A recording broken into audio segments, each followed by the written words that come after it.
and getting it done on every area. Wayne Gandy, Alan Faneca, Jeff Hardings, Oliver Ross starts his second game at right guard, and Smith at right tackle. Heinz Ward and Plexico Barris are the wide receivers.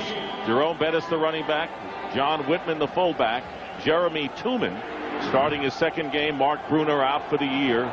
The impressive blocking tight end. And Kordell Stewart, the quarterback, as the Steelers start from the 28-yard line. And the give is to Bettis, busting outside. And Jerome Bettis with a big gain on the first play from scrimmage. Picks up 12 yards before Tyrone Carter pushes him out of bounds. Everybody gets kind of pulled into the left side.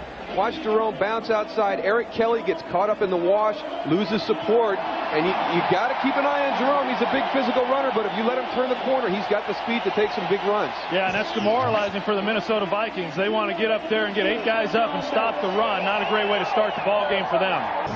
Vikings defensively, and they have been better, although they have really overhauled that group since the start of the year. Sawyer, Hovan, Robbins, and Stalin Collinet are the defensive linemen. Ed McDaniel, Kylie Wong, who's playing hurt, and Lemansky Hall are the linebackers. Eric Kelly, the rookie, and Dale Carter, the veteran, playing in his 3rd game since signing with the Vikings. 2nd down and 7 at the 43. Amos Zereoué, number 21, in at running back. And on the rollout, Kordell Stewart looking to throw, and he completes to Plexico Burris. It'll be a first down into Minnesota territory at the 46. Robert Griffith on the coverage. Well, and that's one of the things that has really benefited Kordell Stewart. One, you got the running game with Jerome Bettis, and you're able to come out off the play action. And Plexico Burris does a nice job of getting to the other side of the field and creating a lane. 2nd and 8, dropping back is Stewart, trying to get out of trouble, and he can do it. Fakes the run and is finally pushed out of bounds at the 38-yard line, and the crowd looking for a late hit penalty won't be coming, as it was Robert Griffith on the play. Lemansky Hall actually was the second player to push him out. So on 3rd and 2 out of the shotgun, pass is caught, and it appears that the Steelers have a first down. That's Bobby Shaw, Culpepper, leading the Vikings from their 8-yard line. And the pass out to Chris Carter, and the wide receiver getting very little on the play. 3 in all. The offense for the Minnesota Vikings, Corbin Lucina back at left guard, perhaps a week earlier than they had hoped. Corey Withrow making his first start at right guard for Dave Dixon. And in the backfield, Harold Morrow will start at fullback. Klein Saucer remains hurt, as Jason Gilden came up with the pressure. That's what this team has done. The 3-4, the only team in the league using it. Casey Hampton, the number 1 pick, is the nose tackle. Gilden made the last play. Joey Porter. Kendrell Bell having a big rookie year as the 2nd-round pick. And in the secondary, Dwayne Washington and Chad Scott, 3rd corners. Brent Alexander and Lee Flowers man the safety. And a first down at the 27-yard line. Play action. Culpepper has time, and he's going deep for Randy Moss. And the pass is overthrown as Moss stopped Dwayne Washington covering him, and that ball goes way over the head of 84. Culpepper flips it out to Bennett, and Bennett is not going to get close. As the Steelers pursue impressively Deshae Townsend, who is probable with an injury coming up to make the 3rd down play. And this has always been a trademark of the Pittsburgh Steelers defense. When you get the ball, you better turn and get north and south right away. You cannot run sideline to sideline against this team. Watch all the jerseys come in. There's Deshae Townsend, Mike Logan, Lee Flowers is moving up. Scoreless in Pittsburgh, and the Vikings, who had intended to concentrate on running the ball, did anything but in their first possession of the game. Heinz Ward split to the right, had the wind knocked out of him on the last possession. He's back in there now. Griffith coming up toward the line, and the handoff to Bettis. Bettis bouncing off, and Jerome Bettis. Great run by Bettis to the 45-yard line. Punishing running back, picking up 22 yards. Eric Kelly finally there. Well, John Whitman, number 38, gets rid of Robert Griffith, and you see that little hole right there. There's your block as he comes around. And this is the bread and butter play in their offense. It doesn't look pretty, but they can get some stuff done. And then you got Heinz Ward on the outside, and this is one of the things that goes very unnoticed on this football team. Stringer, a lot of changes up front. Vikings get the first down by an inch, and on the 43-yard line here is Michael Bennett, but the Steelers are there and throw Bennett back for a loss of 1, led by Earl Holmes. First down at the 14. 3 tight ends for the Vikings, and here is Bennett, and he is stuffed by Kimo von Oelhoffen. And this will be a pass as Culpepper finding Chamberlain, but it's out of the end zone on the left. Second down and 7. And here is Bettis again going outside to the left, bounces off a defender and gets knocked out of bounds just short of the first down. Robert Griffith bounced off of Jerome in the backfield. So far Jerome Bettis has averaged 8 yards a carry thanks to a couple of long runs. 1 for the Steelers on their 41 as we start the second quarter, and the pitch going out to Amos Zereoué, and Zeroway getting the first down by a couple of yards. You know, they brought him in. They brought Heinz Ward in back in 1998, and then they drafted Plexico Burress, and they also brought in Troy Edwards to replace him. But Heinz Ward has been a guy who's just been very, very consistent. He makes plays in the passing game. He runs great routes. The thing that has drawn the attention of these coaches and players is the job that he does in the running game with the blocks that he makes. He's just a blue-collar, hard-working guy. All right. 3rd and 4 out of the shotgun, and here is the pass, and open for the first down is Plexico Burress. And you watch him come on the release and then just break to the inside. It's being cleared out by Heinz Ward. Nice job of creating that void, and that's the passing game we're talking about that Mike Mularkey has put in. There's not a lot of adjustments at the top of the routes. We lead 3-0, and the handoff to John Whitman, and the fullback getting a burst and a first, ultimately making the stop.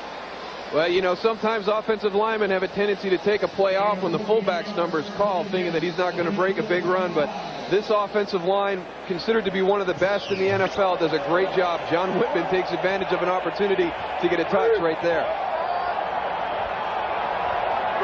And a first down for the Steelers on the 25-yard line, and here is Jerome Bettis, gets hit once and finally put down at the 21-yard line. A gain of 4 with Robert Griffith making the tackle. 2nd and 6. Fake the pass, and here comes Slash to the 10. He's going to score. Touchdown, Steelers. No, they say he's down at the 1-yard line. And Kordell Stewart arguing, saying he was over and that the ball went over, but the official was right there and saw the knee land a yard from the end zone. Field blocking for him, none other than Heinz Ward. A great job by Kordell Stewart. To me, it looked like he made it into the end zone. So 1st and goal at the 1, and the give is to Jerome Bettis, and he goes in, but the play is whistle dead.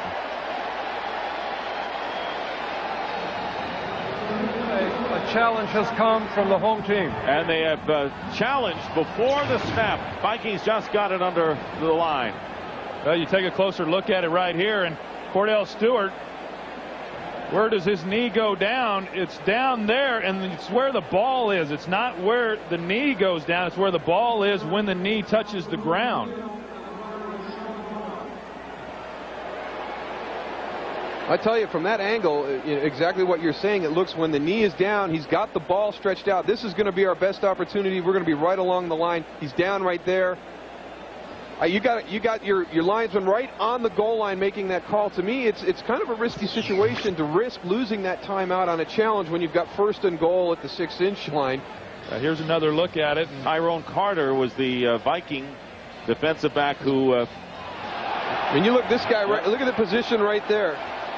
But, you know, the knee's down. I mean, if that guy can't make that call, I don't know what they're going to say to overturn it. He's in a perfect position right there. After reviewing the play, the runner's knee had hit the ground as he was reaching for the goal line. The ball was short of the goal line. The ruling on the field stands. And it's Bettis. Touchdown. Jerome Bettis with his 4th touchdown rushing of the year. The Steelers take a 6-3 lead. a little misdirection. Look at the surge of the offensive line. John Whitman goes in, makes a good block. And Jerome Bettis, really, that's a tremendous job because there was you don't usually see holes that big and that much room to run down that close. Chris Brown for the extra point, and it is good. It hits the upright.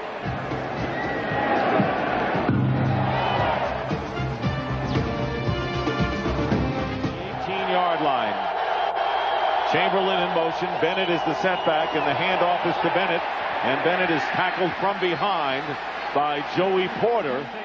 Taking advantage of those matchups, but Chad Scott's going to keep battling.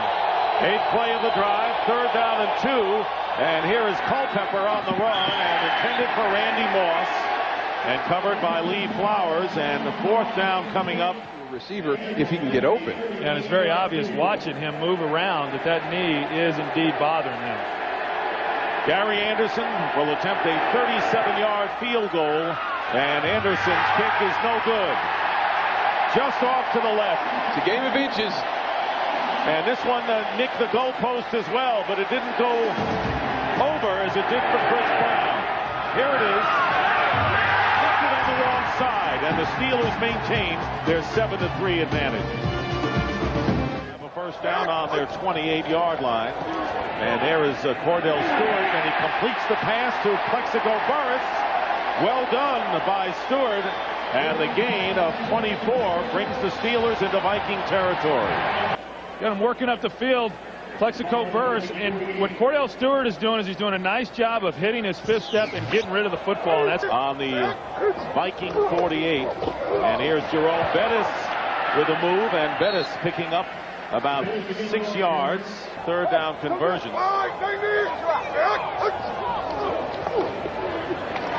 There's the pass to the sideline, and making the catch is Plexico Burris on the throw behind him, and had the presence of mind to, despite losing his footing, hold on to the pass and pick up 20 yards. That's a spectacular play by Burris. Well, you can just see the confidence growing with him over the last few weeks and what he's been able to do. And Kordell Stewart is gaining confidence in him as well. They throw what is called the fade stop on the backside, and Dale Carter has absolutely no chance on trying to defend that play. And Carter. First down. Watch for a direct snap right here. And it goes to Heinz Ward. No, it's Bettis. Bettis inside the 20-yard line. So Kordell Stewart going down the line, and a direct snap to Jerome Bettis. And we had a little bit here. He was going to come out and talk to Heinz Ward like something was wrong, and there goes your direct snap right to Jerome Bettis. And this is a little bit of that offense that Mike Mularkey likes to use. Oh, Mularkey. And it's working. 2nd down and 3. And here is Amos Zereoué diving forward for a Steeler first down. It'll be 2nd and 31 now, back at the 34-yard line. Bobby Shaw in motion, and again pressure up the middle, and the pass is caught by Truman, and the tight end is tripped up. So Chris Brown, who is just over 500 at home, he's had his problems with a 40-yard field goal attempt that misses. Remaining in the half, Minnesota with 1 timeout left. And again, here's Culpepper, and the pass, and it really was into the hands of Earl Holmes. Talk about a linebacker who had a pick. Couldn't get a better chance than that one. Well, you can see that it's really a pretty evenly matched ball game, just looking at it statistically, and that's the way that it's been played out here on the field. There's first 10 games, 416 rushing yards. He's not going to be a rushing threat today, but Minnesota is playing a lot better than a lot of people thought they would. I think it's going to be very similar to when he wants to transfer and throw the ball downfield. Strange for them. 2 tight ends with Chamberlain and Andrew Jordan. And this will be the handoff to Bennett. And Bennett will be stopped by Earl Holmes from behind the line of scrimmage, and a loss of 2. Ball game, and so Moss is not getting the opportunities that he would normally get either. Travis Prentice into the game, and he is knocked back by Earl Holmes. So the Vikings cannot muster a running game December Sunday. Best starting field position for the Steelers. They're 39, and Jerome Bettis getting the call. Bettis picking up 56 yards rushing and a touchdown in the first half. Gets 6 yards before McDaniel and Hovan bring him down. From the 48, and here is Bettis. First down. Flag is down as he bulls his way into Viking territory where Griffith and Tyrone Carter are there. And this penalty will be a holding call against the Steelers, nullifying the first down.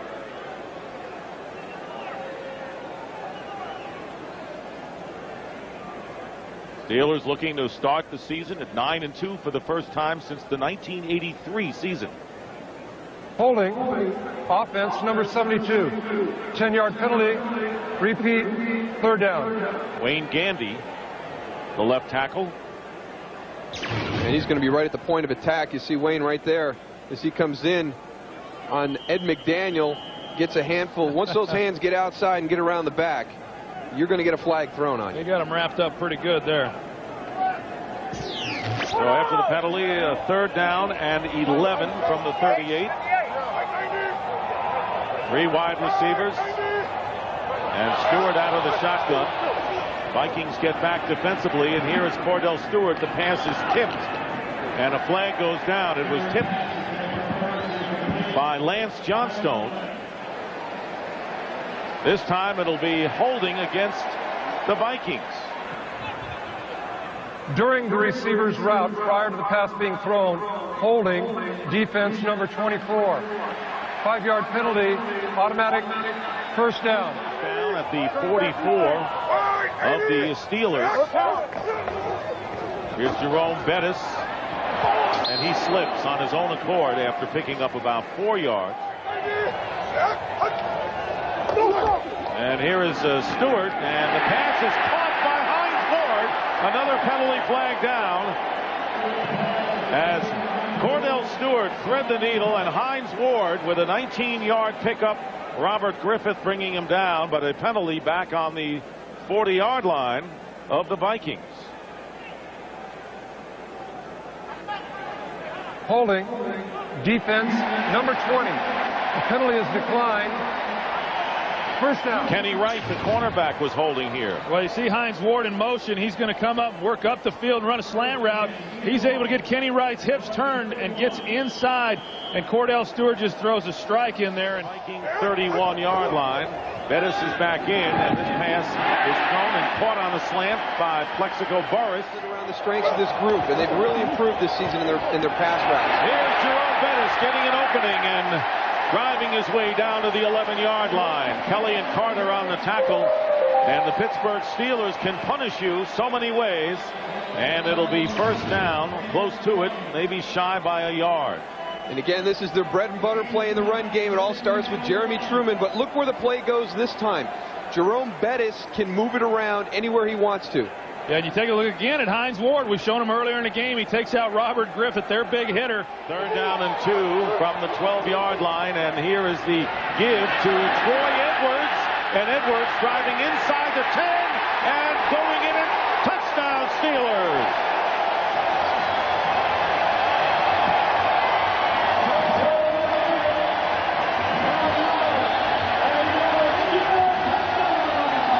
Of seeing the pursuit come from the inside out. Right at the end of this run right here. Here he comes. Look at him, see him, plant, stop, get back inside. That is tremendous vision. Troy Edwards, who had his career best in kickoff returns last week at Tennessee, his 28-yard punt return set up the 9-play, 61-yard scoring drive. Capped by Edwards, 12-yard end-around run. Now Nate Jacquet for the Vikings on the kickoff return. Jacquet gets away from the pack, and Jacquet loses the ball. And the Steelers get it back. Troy Edwards again makes the strip. Byron Bell recovers. Troy Edwards made it happen. He's on a roll right now. Somebody just keep giving him the ball. What a great job. A guy whose role has changed. Look at the hustle. He gets caught inside a little bit, chases him down, and strips Nate Jacquet. Well, that's just a great play by Troy Edwards. And you talk about how his role has changed. He really wanted to make his impact as a wide receiver. We saw the return that he made to set up the last series. He scores a touchdown. Here he comes in and he causes the fumble. He's just been a complete player. Receivers for the Steelers. They go with 2 tight ends on 2nd down and 10. And there is Kordell Stewart, and his pass caught by Plexico Burris. Burris now has caught 6 passes for 50% on 4th down conversions. Need a yard. And there is the pitch to the bus. First down. Crowd erupts as Jerome Bettis getting 4 yards for the first down at the 34-yard line of the Vikings. You know, and you wouldn't normally think with a back his size is going to run wide to pick up a 4th and 1 situation, but that's exactly what they do, and they're able to do it because, as you can see, Jerome Bettis has great feet, great lateral movement, and obviously great power and explosion. And you know, you look at what he's been able to do over the course of his career. 2nd and 13, and the big rush on Kordell Stewart. The pass caught by Heinz Ward. Very tough receiver. Heinz Ward got about 9 more yards than he should have. That Heinz Ward has, and the confidence that Matt Cushing is going to be able to come over and get that block. That play looked like it was going to blow up in their face. Ended up getting 9 yards out of it. Out yardage 86-7 here for the Steelers in the corner. Here is Bettis, and he is tackled by Lemansky Hall, but he's got enough for the first down. 9th play of the drive, 2nd down and 8. And the pass to Jerome Bettis on the screen. Bettis to the 10, trying to drag the defender, and he does to the 4. Tyrone Carter hanging on for dear life. And he gets ahead of steam. You see Kordell just dumping it off to Bettis inside. He gets ahead of steam. You see Tyrone Carter right there. I don't know how frightening that can be for a defensive back of Tyrone Carter's size, knowing that you got to try to bring down Jerome Bettis one-on-one in the open field. He went for a little bit of ride on the bus. Yeah, and literally run over by the bus. 1st and goal at the 4. Amos Zereoué in, and Zeroway going wide will walk in for the touchdown. 4-yard touchdown run, and the Steelers, you mentioned it, maybe arguably the best offensive line in the league, paving the way. Well, they're just doing a great job, and they're playing with a lot of confidence, and it's... And here it is again. It's the 4 guys to the one side. They bring the fullback in motion. Right here, look at that. There's your Dale Carter gets caught up inside with the block by John Whitman. He's got to keep his outside shoulder free and not let... And here is Jerome Bettis being tended to on the bench. Yeah, the bus is over on the sidelines for a little tune-up. And Pittsburgh 49 after the reception by Randy Moss. Doug Chapman is the blocking back for Culpepper, and Culpepper's pass is intercepted. The center fielder Brent Alexander on the return, and Alexander will go down at the 38-yard line. Perform, and a flag is down. Holding after the play. Offense number 62. The penalty is declined. First down. Holding on the left tackle Everett Lindsay of the Vikings is... Well, here's a look at that last play, and you're going to see why the ball sailed on Daunte Culpepper when he threw it over the middle. He's moving out. He's unable to follow through and put any kind of pressure on that left knee. And anytime you're unable to get through with your throws, you're going to have a tendency to throw the ball high, and that's exactly what happened on that last play. So after the interception by Alexander, the Steelers first down on their 39, and the give is to Fuamatu-Ma'afala into the game. So first carry for Chris Fuamatu-Ma'afala. Dale Carter making the tackle after a gain of 7. Change with what they're trying to do right now in the game. 3rd and 3 from the 22. They spread out with an empty backfield, and the pass is tipped and caught by Randy Moss. And Moss is out of bounds. Chapman is the setback on first down at the 37. And here is Bouman, and it is an incomplete pass as he is hit. Mike Logan got a piece of him, but his arm was coming through. Bouman on the out. Chris Walsh, Steelers 35. Out of the shotgun for the first time. Bauman's pass is deflected off of Chris Carter into the hands of Brent Alexander. And Alexander with his 2nd interception when Carter appeared wide open for the reception. That's all on Chris Carter right there. The Pittsburgh Steelers bring a 3-man rush, which drops 8 guys into secondary, and Bouman does what he's supposed to do. It was tipped actually right there by Joey Porter. And Brent Alexander gets the interception. For 100 games right now. And it's been a sour season to this point for the Vikings. On the screen pass to Michael Bennett. Bennett racing down the sideline and stays in bounds. And Michael Bennett will run in and score for Minnesota. That's remaining. And Bouman will be firing it away and going deep to Randy Moss, who makes the catch. And Randy Moss is knocked out of bounds inside the 10 by Chad Scott. Todd Bouman with a give to Bennett, and he is tripped up. They've completed 10 for 186 yards. And, you know, Bill Cowher talked about him and said he has played well. He has gotten beat, but he comes back. Where you're at on the field and what game situations are when you're playing. Doug Chapman is the running back for the Vikes. 2nd down and 9. Bouman with a pump fake going to the end zone, intended for Randy Moss, but covered well by Dwayne Washington. Have to go to a 2-minute offense because they got the ball down here so quickly. 3rd down and 9, and here is the pass to Randy Moss, and it is touchdown Minnesota. And there's the fake, and Bouman is going to have to throw it, and it's off the hands of Byron Chamberlain as Bouman threw a fastball. Boy, he had him.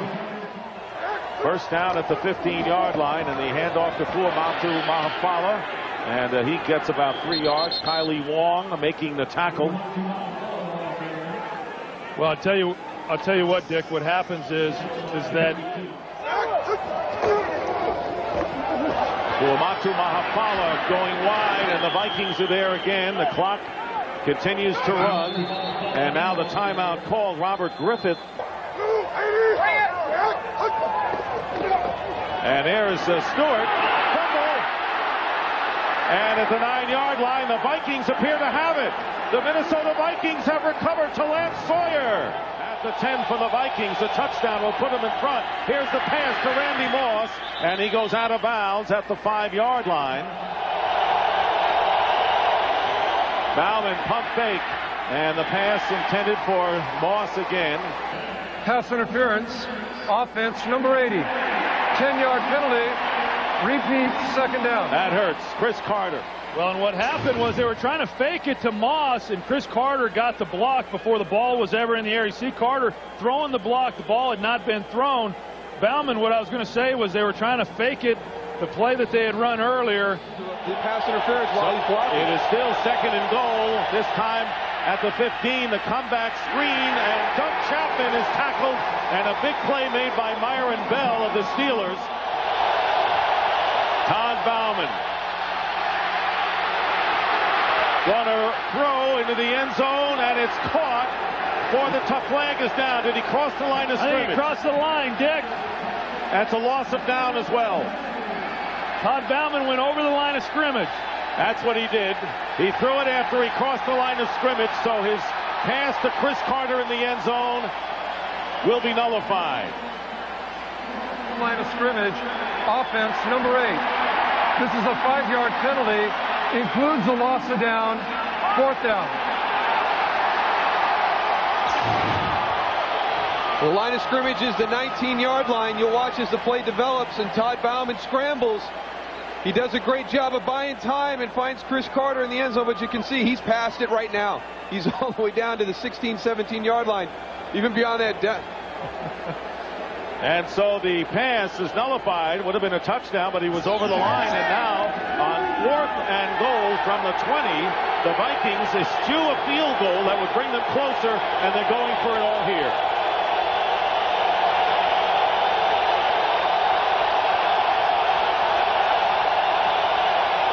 Here's Todd Bouman getting pressure. Here's Randy Moss in the end zone. Incomplete. And the Steelers will take over on downs.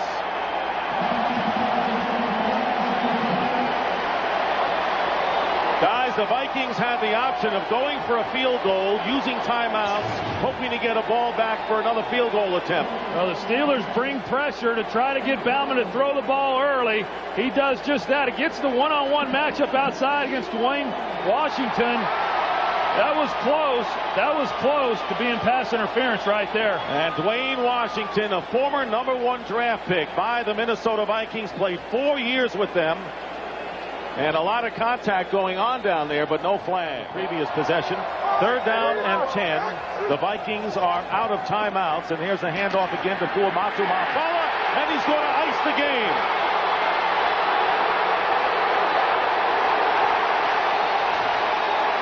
And that'll do it. Fuamatu-Ma'afala finally breaks one after being stopped for very little yardage. Gets 46 yards. Well, they overload the side again. They motion John. Here comes Marvell Smith around the corner. The patience of Chris Fuamatu-Ma'afala to let the pursuit go by. Look at him right there. There's his decision. There's his hole. He hits the seam, and there was really nobody there. I thought he had an opportunity to maybe take it to the house. And the clock is running, and the Steelers will win it and take a knee.